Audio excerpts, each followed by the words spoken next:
आणि राज यांच्या याच प्रस्तावित सभेबाबत पोलीस आयुक्तांची भेट घ्यायला गेलेले इम्तियाज जलील एमआयएमचे खासदार इम्तियाज जलील यांची भेट झालेली आहे। राज ठाकरेंची 1 मेला औरंगाबादेत सभा होते। या पार्श्वभूमीवर ही भेट होते। शहरात कायदा आणि सुव्यवस्थेचा प्रश्न निर्माण होणार नाही याबाबत चर्चा करण्यासाठी इम्तियाज जलील पोलीस आयुक्तांच्या भेटीला गेले। राज ठाकरेंनी मशिदींवरील भोंग्यांबाबत घेतलेल्या भूमिकेवरून सध्या चांगलंच राजकारण तापलंय। सुरक्षेच्या पार्श्वभूमीवर सभेला सशर्त परवानगी दिली आहे आणि त्या बाबतीतच चर्चा करण्यासाठी जलील यांनी आयुक्तांची भेट घेतली। जलील यांची ही अगदी काही वेळापूर्वीची दृश्य जेव्हा ते पोलीस आयुक्तांना भेटून ही आताची थेट दृश्य आपण पाहतोय। पोलीस आयुक्तांना भेटून बाहेर जाताना इम्तियाज जलील पत्रकारांशी बोलतील अशी अपेक्षा आहे। बघूयात काय म्हणतात इम्तियाज जलील।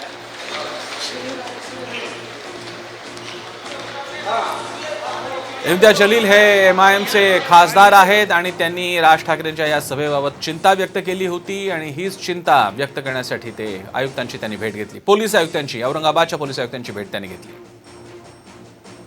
माधव सावरगावे आपले प्रतिनिधी आपल्यासोबत आहेत। माधव,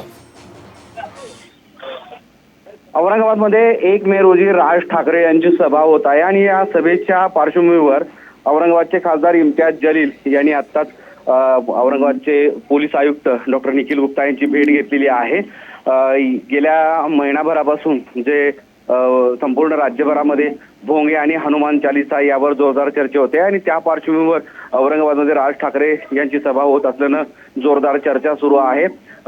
या सभेला परवानगी देण्यासंदर्भात जवळपास आठवडाभर पोलीस आयुक्तालयामध्ये चर्चा सुरू होती। रात्री सभेला परवानगी मिळाली, मात्र ही सभेला परवानगी मिळत असताना मोठी जबाबदारी ही औरंगाबाद पोलीस आणि त्याचबरोबर आयोजकांवर असणार आहे। सगळ्यात महत्त्वाचं म्हणजे औरंगाबाद हे अत्यंत संवेदनशील शहर आहे आणि साथ में मिलकर मनाते हैं। मैं आज औरंगाबाद के पुलिस कमिश्नर निखिल गुप्ता साहब से मिलने के लिए आया था और उनसे यही बात के ऊपर चर्चा की कि हमारी मदद कैसा चाहिए करके आप बताइएगा कि हम किस तरह से हमारे शहर के अंदर शांतता बनी रहे, इसके लिए हम क्या प्रयास कर सकते हैं। अगर हमारी कुछ मदद लगती है तो आप हमें बताइएगा करके। तो इन मुद्दों के ऊपर चर्चा हुई है।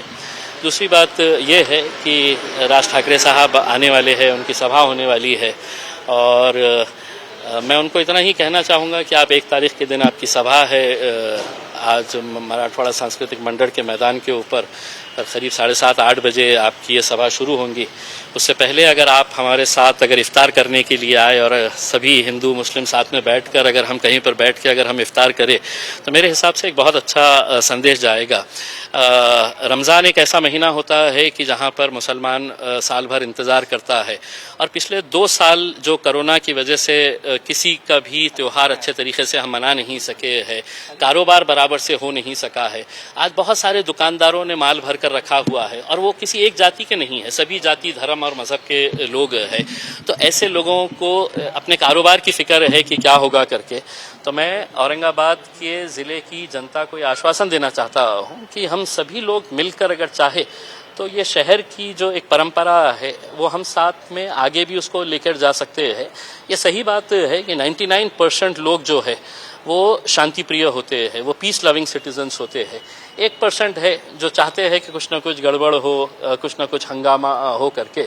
अब ये जिम्मेदारी पुलिस की है और हमें पूरा पुलिस के ऊपर विश्वास है कि वो जो 1% है, चाहे वो किसी भी जाति धर्म और मजहब या किसी भी राजनीतिक पार्टी के से ताल्लुक़ रखते हो, इनको कंट्रोल करने के अंदर पुलिस पूरी तरह से सक्षम है। हमको इतना पूरा विश्वास है।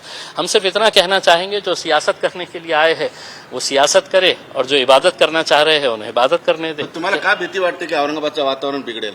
देखिए, मेरा नहीं है। मुझे आज बहुत सारे छोटे मोटे दुकानदार जो कारोबार करने वाले जो लोग हैं जिन्होंने अपनी दुकानों के अंदर माल भर कर रखा हुआ है और वो सभी जाति के लोग हैं, उन्हें कहीं ना कहीं ये एहसास हो रहा है कि साहब कुछ होगा क्या। तो हम उनको यकीन दिलाना चाह रहे हैं कि कुछ नहीं होगा और हम ये पुलिस डिपार्टमेंट को भी ये यकीन दिलाने के लिए आए हैं कि आप पुलिस से ज़्यादा यहाँ के लोग प्रतिनिधियों का इस्तेमाल करिएगा, क्योंकि ये शहर सबका शहर है।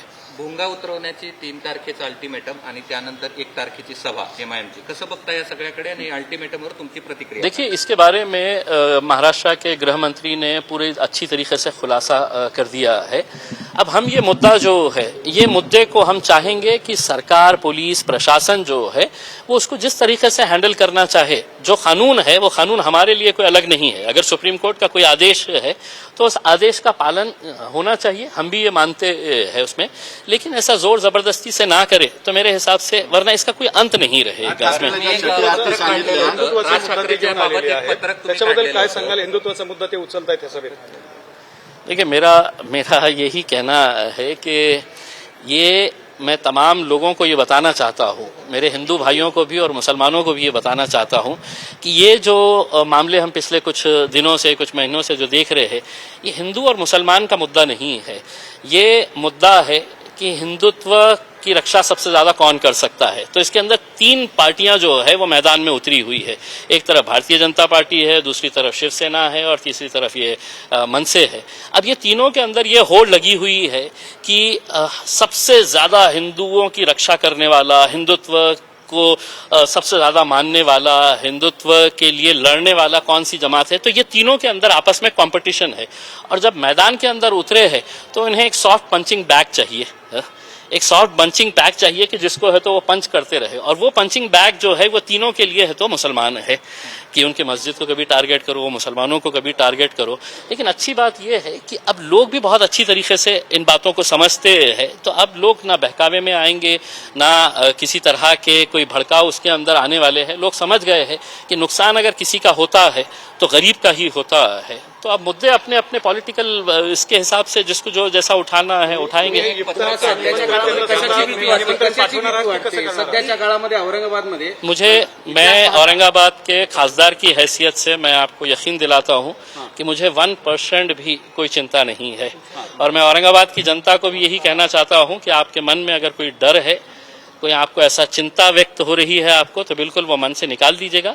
ठीक है, एक राजनीतिक पार्टी का एक लीडर है, वो आ रहा है अपना एजेंडा लेकर, अपना भाषण देने के लिए उसके अंदर, लेकिन उसको इतना संजीदगी से मत लीजिएगा कि कल के दिन हम आपस में आमने सामने हमारे बीच में कोई मनमुटाव हो जाए करके। तो कहीं पर भी कोई चिंता नहीं। हाँ, चिंता कुछ दुकानदारों को जरूर है, कुछ कारोबारी करने वालों को जरूर है कि जिनको ऐसा लगता है कि साहब 3 साल के बाद है तो मेरा धंधा अब पनप रहा है। और रमजान के आखिरी के जो दिन होते हैं, 3-4 दिन जो होते हैं, उसी वक्त के अंदर है तो पूरा कारोबार है तो बढ़ता है, लोग आखिरी वक्त में ही खरीदने के लिए जाते हैं, तो उन्हें वो चिंता सता रही है। लेकिन उनको भी हम आश्वासन देना चाहते हैं कि ऐसा कोई आपको घबराने की जरूरत नहीं है।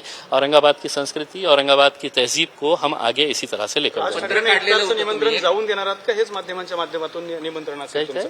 इफ्तारचं निमंत्रण जे तुम्ही राज ठाकरेंना दिलं की तुम्ही या आमच्यासोबत बसा, इफ्तार करू म्हणून, तर ते निमंत्रण तुम्ही भेटून देणार आहात त्यांना कुठल्या? देखिए, मैं आपके जरिए उनको कहना चाह रहा हूं कि हमारा मजहब भी ये कहता है, हमारी तहजीब भी ये कहती है कि वो हमारे मेहमान है। अगर वो आ रहे हैं यहाँ पर तो आप सभा में जाने से पहले हमें बताइएगा कि हम सब साथ में मिलकर है तो आप स्टेज पर जाकर आपको जो बोलना है आप बोलिएगा उसमें है?